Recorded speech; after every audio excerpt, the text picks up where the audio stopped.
ನಮಸ್ಕಾರ ಡಾಕ್ಟ್ರಮ್ಮ ಅವ್ರಿಗೆ. ನಮಸ್ಕಾರ. ಬನ್ನಿ ಕೂತ್ಕೊಳ್ಳಿ. ಬಾ ಶ್ರೀದೇವಿ, ಕೂತ್ಕೋ.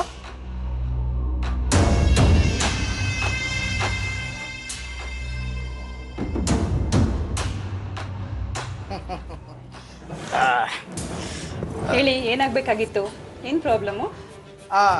ಡಾಕ್ಟ್ರಮ್ಮ, ಇವಳು ನನ್ನ ಮುದ್ದಿನ ಹೆಂಡ್ರು ಶ್ರೀದೇವಿ ಅಂತ. ನಾನು ಗೋಪಾಲ್ ಗೌಡ. ನಮ್ಮೂರ್ನಾಗೆ ಜನ ನನಗೆ ಸ್ಯಾನೆ ಮರೋದೆ ಕೊಡ್ತಾರೆ. ತುಂಬ ಸಂತೋಷ. ಏನಾಗಬೇಕಾಗಿತ್ತು ಹೇಳಿ. ಡಾಕ್ಟ್ರಮ್ಮ ನೋಡಿ, ನಾನು ನೇರವಾಗಿ ವಿಷಯಕ್ಕೆ ಬಂದ್ಬಿಡ್ತೀನಿ. ವಿಷಯ ಏನಿಲ್ಲ, ನಮ್ಮ ಹೆಂಡ್ರು ಹೊಟ್ಟೆಲಿರೋ ಪಿಂಡನ ತೆಗಿಬೇಕು ಆಟೆಯ.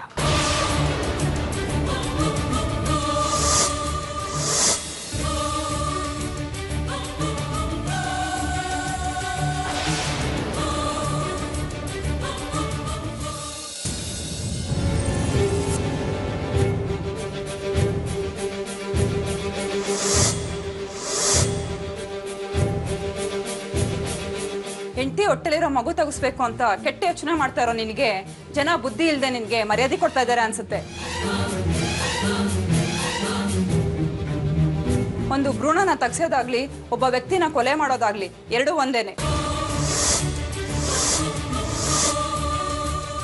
ಇದಕ್ಕೆ ಎಷ್ಟು ವರ್ಷ ಜೈಲು ಶಿಕ್ಷೆ ಇದೆ ಅನ್ನೋದು ನಿನಗೆ ಗೊತ್ತಾ?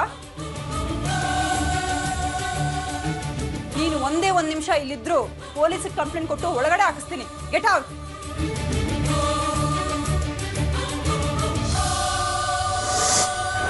ನನ್ನ ಮಗಂದು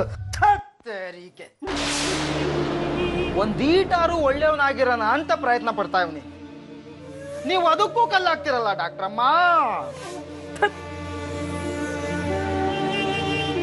ನನ್ನ ಮಗಂದು ಈಗ ತಾನೇ ನಾನು ನಿಮ್ಮನ್ನ ಹೊಗಳ್ದೆ, ನೀವು ನನ್ನ ತೆಗೊಳ್ತಿದ್ದೀರಲ್ಲ, ಇದು ತಪ್ಪಲ್ವೇ? ಡಾಕ್ಟ್ರಮ್ಮ, ನೀವು ಒಳ್ಳೆಯವರು.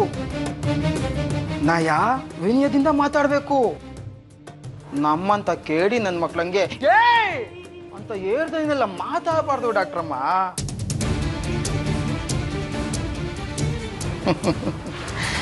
ಈ ಗೋಪಾಲ ಒಳ್ಳೆಯವನಾಗಿರೋ ಕೋಟ ಮುಗ್ದೋಯ್ತು.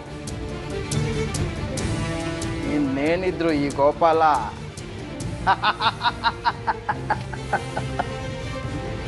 ತಾನೇ ಕೆಟ್ಟವನು. ಹೇಳಿರೋ ಕ್ಯಾಮೆನ ಬೆರ್ನೆ ಮಾಡಿ ಮುಗಿಸ್ತಿಲ್ಲ ಅಂದ್ರೆ ಅರೆ ಶ್ರೀದೇವಿ, ನೀನಾಕ್ ನಿಂತಿದ್ಯಮ್ಮೆ? ಕುಕ್ಕ ಆಯಾಸ ಆಯ್ತದೆ. ಕುತ್ಕ ಕುತ್ಕ ಕುತ್ಕ ಕುತ್ಕ ಕುಂತ್ಕಳೆ.